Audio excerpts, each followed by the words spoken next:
All right, so SQ did a 6P tier list, and I thought that was a really fun idea. So I wanted to do the same thing, but I have some unique perspectives. I wanted to do it a little bit differently. So I did it in a different way of ranking, wherein I put four qualities that I consider important for a 6P, and then I rated them 1 to 10. Now, counterpoke I covered, which is how good is it as a counterpoke, how whiff punishable is it, and how well does it interact with other moves.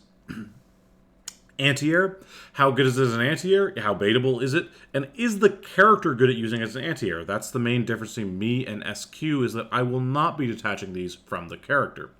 And I also am going to say that between these two, I consider counterpokes and anti-airs more important than reward and block strings. So I went ahead and I put a multiplier of 1.5 times for my rating on anti-air. So if I rated this a 10, they'd get 15 points for it. If I rated this a 10, I'd give them 50 points for it. Whereas if I gave a 10 on reward and return, it is just a 10. So that's how the points work. And the reward and return is also just kind of how much do they get for it, and what does the like? Do they get a combo? Do they get a knockdown? Do they get access to their win condition? And just sort of how strong is that move as a just how much do they get for it, right? And then I also am going to include the air block situation because I consider that a very positive situation, and you do want to consider that. And then the last thing is block strings. Do you get access to unique frame traps? How good is it at connecting after their lights? And how safe is it after special? Now, unlike SQ, I will be saying this, I actually do play a lot of characters. I don't play every character in the game, but I have gotten to Celestial now with 10 different characters.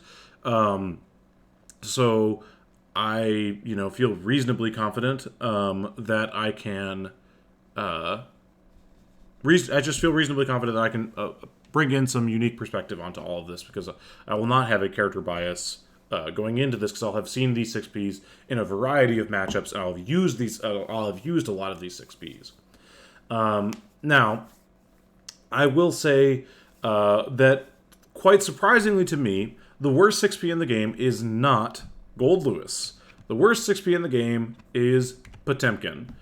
Now, Potemkin and Gold Lewis have very similar 6Ps with some slightly different problems, but they have the same big problem, which is that they are horrible, and I mean horrible, counterpokes.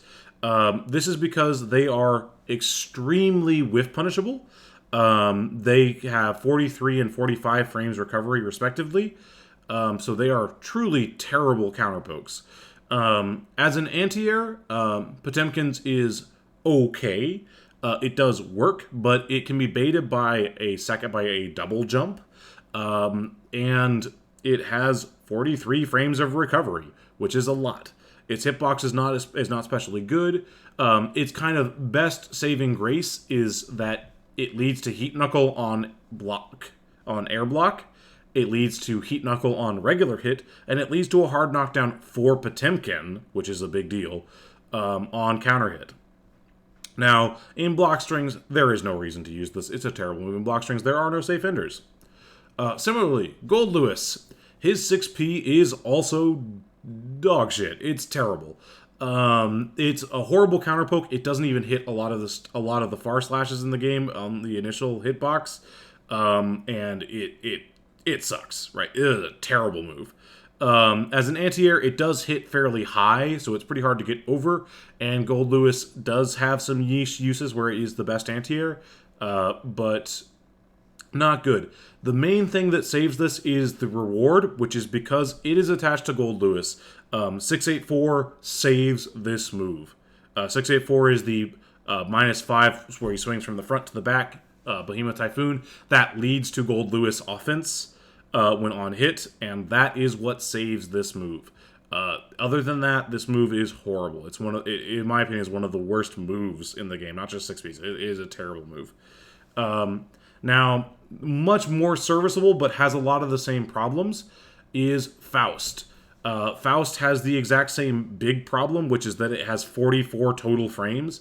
And so this move, you can like see it whiff, forget about it, and then still whiff punish it. It is so whiff punishable. Its saving grace is that it does have a very big hitbox that reaches very high, and it starts up in 9 frames, and Faust is relatively good at using it as an anti-air. So it is actually a pretty good anti-air, but it is a terrible counterpoke. Does not reward very much. It does give counter hit, hard knockdown on hit, so he can throw some items on it, and on regular air hit and air block, he can throw items.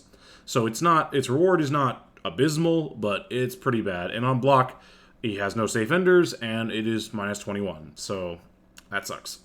Now, best of the worst, like if this was going to be the, I forget the tier that SQ said, but the needs help tier, the really bad tier, this is the best of them, and it is Axel. This 6P is remarkably serviceable. It does work as a 6P, but it's a pretty bad counterpoke. It does work as a counterpoke. It does anti-air, right? It does anti-air. Axel is relatively okay at using it. His reward is the lowest in the game for hitting a 6P, in that just Axel's offense is just not good. He doesn't get much for it. And in block strings, he can use it more than Faust and Gold Lewis and Potemkin can, but it's not a good block string route. Like, he can frame trap with it. It does work, but it's bad. Now, in an entire tier above this, I'm going to put Baiken, who comes in at a whopping 24.5 points. That's significantly better than the previous ones. This is a relatively serviceable anti-air. It has problems in that it has a shit hitbox, right? That's really its only actual problem. As a counterpoke, it does not hard knockdown on its own hit. However, on counter hit, it does lead to H. Kabari, which is pretty good. So it's decent, but it does have problems as a counterpoke. It does have problems as an anti-air. It's a better anti-air than both Gold Lewis and Potemkin's, but it is one of the worst 6Ps at anti-airing for the obligate anti-air move. It's quite bad at that. In block strings, it is okay to use. It does frame trap. It does have safe enders. However, Baiken does not have a lot of reason to use it, and it does whiff on some ranges, which is unfortunate. But she does have, like, she can use it. It is a route. It is not terrible, but it's just not something that she would do because Baiken has better things. Now, better but not much is Angie. Angie's a little bit better, mostly because its hitbox is a lot better. That makes it a more reliable anti-air. His reward is a little bit worse than Baiken's, but it is serviceable. On hard knockdown, he will lead to some butterfly setups and some other things. It has one glaring problem, which is that it has 25 frames of recovery, giving it 41 total frames, making it a pretty bad counterpoke. But it's not horrible. On air hit, he can lead to Ko, which gives him a pretty good situation. In block strings, he does have some use for it. He does have several different things that are decent for it. And it does frame trap, and Angie actually does use this in some of his block strings. So that's kind of why that's up there. It's not really better than Baiken's, but Angie serves it a little better. It's a little bit less likely to whiff. So that's why it's better. Now, significantly better than Angie's is Chips. Not because of frame data. This one is, frame data-wise, almost identical to Angie. It starts up a frame faster, and it does get invuln on frame 3, which is nice. However, it has 39 total frames, which is very whiff punishable. But that does not bring down its counterpoke that well, mostly because it does interact quite nicely with a lot of moves. It has frame 3 invuln, which is very nice. And Chip is very good at moving and making people want to press buttons into his counterpoke. Like, Chip is very good at actually using this move, so that brings it up a lot. As an anti-air, it is a perfectly serviceable anti-air. It's just very baitable. But Chip is very good at being in the right place at the right time. He's very fast and very good. So this move really is brought up by being attached to Chip, because on any other character, it would be significantly worse. His reward is okay. It's better than a lot of characters, but not better than a lot of characters. It's better than the bad characters. But it is not particularly good. He does not really get much on air block. Like, he does get to run up and frame trap and stuff like that, but he doesn't get anything kind of special on that. And then he also just doesn't have anything. On block strings, he has several safe enders he can use. And he does have different routes, but he really doesn't need it because he's got other things. So he doesn't really use it, but it's perfectly fine so long as you special cancel it. It's very bad on raw block, but that doesn't matter as much because in block strings it's usually going to connect. It does reach far enough forward, so it's rarely going to whiff, stuff like that. Now, significantly better than chips is the first, what I would call a good 6P, is Millia 6P. It has problems in that the reward is very, very low, but in terms of actually hitting stuff and in terms of anti-airing, it's actually remarkably good. In 9 frame startup and 9 active frames, it's very hard to delay around this move. It also does not have very many total frames at only 34. It's relatively whiffable and can be decent. The only one better that we've seen as far as on whiff is Bikins, but Bikins has some hitbox problems and less active frames. So Millia's is actually pretty good, and also it's attached to Millia, who's very fast and very good at being in the right place. So while Millia has other anti-air options and air-to-air options, it is actually a fairly good anti-air. In block strings, there are a lot of uses. It will rarely whiff, and she does have a safe ender with the stabbing move, which I forget the name of. Iron Maiden? I don't remember. I don't remember them. Her movements are weird. But in block strings, it is somewhat usable.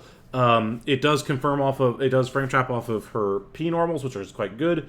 It's just that it doesn't have a very good return on it, so Millias tend not to go for it. It also is, although it's not the worst 6P on block at -11, it is pretty punishable, and her enders are not great. And I think there is even a gap, so if you have super and stuff like that, it's not super good. Now, one that is going to be to the surprise of every single person who does not play the character, but to the surprise of no one that does, is going to be this low, actually, is Happy Chaos. His 6P is entirely carried by the fact that it's attached to Happy Chaos. In terms of its actual use as a move, it has a lot of is 39 total frames, 25 frames of recovery, a very lackluster hitbox. It does not knock down on its own. It does not it just doesn't have very many good qualities. It's kind of a mediocre 6P. The thing is that it's attached to Happy Chaos, and so the reward and return for hitting it or getting it in good situations is incredible. Right, so that's the only thing bringing this up. If it was attached to a normal character, this would be one of the worst 6Ps in the game. Not the worst, because there are several that are worse, but it would be bad. So it's there. Now, in block strings, Happy Chaos has access to every string that you would ever want. The only problem is that this does actually whiff on a lot of situations, so it's not a very good block string move because it whiffs. Now, a lot better than these... Oh, I just did not skip to the next slide. A lot better than these is Mei. This is a pretty good 6P all around. Nothing too special about it. It starts up kind of slow, but it's got a lot of nice qualities. It gives knockdown on regular hit. It has a pretty good hitbox for counterpoking. It reaches very far forward. It's the furthest forward-reaching hitbox of all of these, which is why its counterpoke is so high.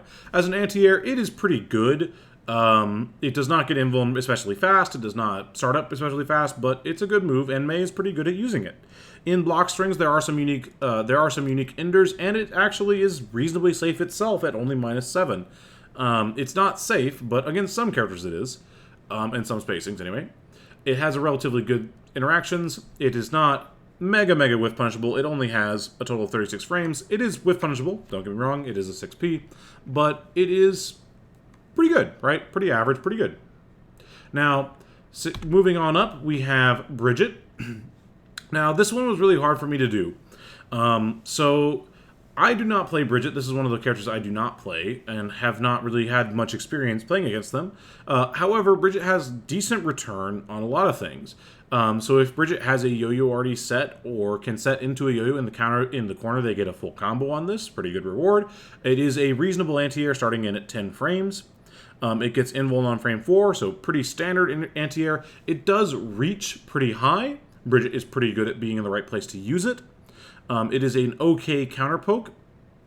But that's pretty much it. It's just kind of okay, right? It's similar to Maze. It's just pretty good. Now, moving on up, this is kind of controversial to some people, but not to some other people, right? So, Soul's anti-air, Soul's 6P is actually pretty good. A lot, you don't really see it that much, mostly because Soul has other anti-airs that are very good and other counterpokes that are very good. But it has some nice things.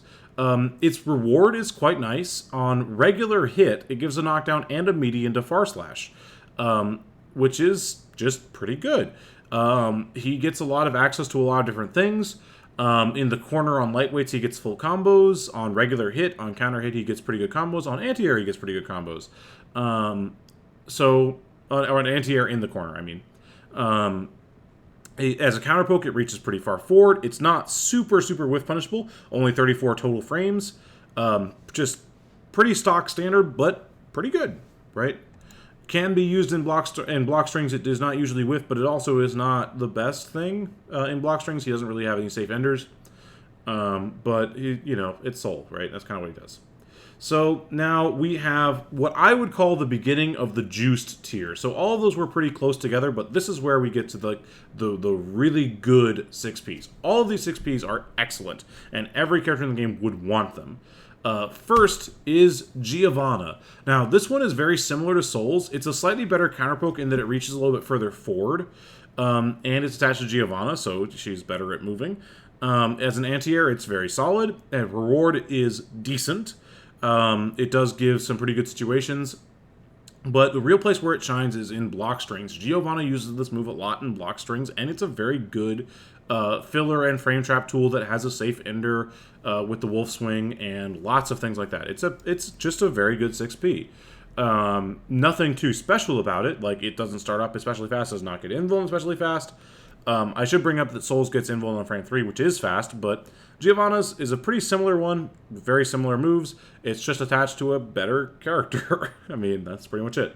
Now, this is the next one is the one that gets some bonus points. And to people who do not know much about this character, this might be a bit of a surprise, but Jack-O's 6P is incredible. Now, it actually was amazing to me that this was not in the top 5.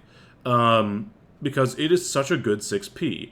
Now, frame data-wise, it's not super good, but it has a unique property, which is that it gets above the knee invuln, which means it gets all of this invuln on frame 2. From frame 2 and on. So, this move has unique places in block strings where it can mash out like a DP. There's a lot of characters where they have a move that has a 2-frame gap that is 6Pable at the full frame, but no other character in the game can take advantage of that except for Jack-O. So Jack-O's 6P is a very good defensive tool, and so for that reason I give it a bonus 3 points. Now those bonus 3 points would not change its place at all. It is a very good anti-air. It starts up quite quickly at 10 frames. It has, all around good hitboxes for it. It reaches pretty far forward, pretty good counterpoke, leads to pretty good stuff. It gives hard knockdown in some situations. It gives hard knockdown on counter hit, which is good for Jack-O because she is one of those characters, right? She can win on one hard knockdown, so quite good. And also, if she has minions already out, her reward is extremely good. If she does not already have minions out, her reward is quite bad. So I kind of split the middle, gave it a 7. But this normal is really good. This is kind of where we start getting into these moves are incredible. And there's a good argument that all of them are better than I have slotted them in as. Now, the next one here is, again, I could not believe that this did not come in the top 5. It's not extremely there because some of the other characters I played do have 6Ps that are better. But this is my own main, Kai, with the People's Elbow.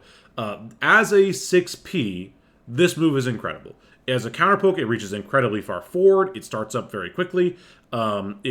It does everything you'd ever want it to. It is an excellent anti-air. He gets good situations off of it. Very, very good move. The only thing that is not kind of really good about it is that the return is not super good. He does get charge tonnage Oki on it, so it is very good. But as far as return, and in the corner on counter hit, you can pick up and all sorts of stuff. Like it is very good. But I was surprised that this was as low as it was. But also, when I say the moves that I put more points in any of these areas, yes, those moves are in fact better at those things. So, yeah, that's pretty much it. Shocking that this was as low as it was, to be honest. It is such an incredible move. But then again, we also have unbelievably good moves like this one. So Zato's 6P it barely edges out Kai, and there is an argument that it is worse or that it gets lower points. The main thing with Zato's 6P, and not that it doesn't have this, Kai has 31 total frames, so it should actually be better than this. Whereas Zato has 32 total frames, I think. Yeah, 32. But the thing is that there is no recovery on this move. It has a lot of active frames at 9 frames, so it is so hard to whiff punish this move that the joke is that Zato's favorite combo is 6P whiff into 6P counter hit. That is the joke, and as a counter poking move, this move is dumb. It is incredible. Its only weakness is its anti-air, which is that Zato himself is kind of slow, and it does have a couple unique things. It does start up kind of slowly, and it's not the best anti-air ever. That's kind of the only thing there, but it's a very good anti-air too. Like 7 is a lot of points. In block strings, it leads stuff, and then it has the highest so far reward, which is that it gives Zato, and I mean Zato, hard knockdown. It gives regular hit knockdown. It leads to all sorts of stuff. He gets full combos if he has Eddie out, and sometimes if he doesn't get Eddie out, it activates Zato's win condition, which is Zato's win condition. It's incredible. The reward he gets on this. So the only character who has higher reward is Happy Chaos, and one other, which we'll get to later. But yes, this move is unbelievably juiced. It is so good. And moving into the first of top 5, there are some arguments that this is lower, but I do believe it edges out the previous 2 contenders by a small amount, and that is Leo's. Now, Leo's is a fantastic anti-air. It is a fantastic counter poke. It does give hard knockdowns and leads into, on regular air block, into Brunhilder stance with his, I forget the name of it, the dash through. It leads to so much. It is so good. In block strings, it does have its uses. He does not have any safe special cancels, but this move is only -5, so this kind of is its own safe ender, quite often spacing around light normals.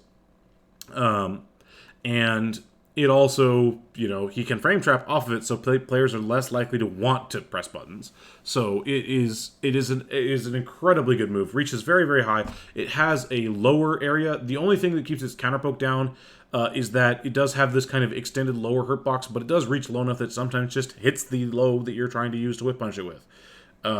It does not have very many total frames at only 33. Incredible move. It does edge out the top 5, but there really is a good argument that any of the top 8 could be in this position, or that some of these points are misattributed now.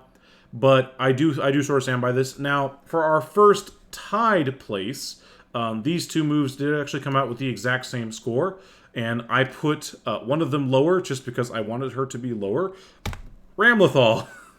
My most hated, not my most hated, one of my most hated characters. I don't mind it that much now that I've really, really studied the characters. But Ramlethal 6P is incredible. As a counterpoke, it has a couple things going against it, which is that it does have a fairly wide, extended lower hurt box. But this move reaches incredibly far forward. It starts very quickly at 9 frames. It gets invuln as fast as you could ever want at 4 frames. Not as fast as you can be, but as fast as it could want. It is a very good anti-air. Its reward is incredible. She gets conversions on every range. And she gets hard knockdown, and it leads to ram situations, which are very good. So it is an incredible move. I actually do think that the return is as good as Leo, even though Leo gets worse combos. Leo gets Leo stuff, which is, Leo back turn is very, very good. And on air block, he does get back turn and stuff like that. So very, or it does get back turned quite often in some situations you get it. So it's very, very, very good. Now the other one that is tied is surprising that it's not first, but like looking at the best two, it's not. Is Eno. This move as a 6P, it is one of the best with a 9 and a 9 for both counter poking and anti-airing. This move is incredible. It starts up in 9 frames. It gets frame 3 invuln. It reaches very far forward. It has good return. It can be whiffed and then done again because it's only 32 frames. All of these moves have kind of that 32 to 33 recovery, so they're all kind of have that quality. But this is an incredible move in a lot of things. It's the only kind of downside is that its block strings are not ideal, but they are very, very good. You could make an argument that this is actually second place, and that Ramlethal is fourth place, and that this one is third. But I think this move is better. Not as a 6P, right? As a counterpoke and as an anti-air, it is a little bit worse than the other ones. But the thing that brings this up above the other moves is its return and reward.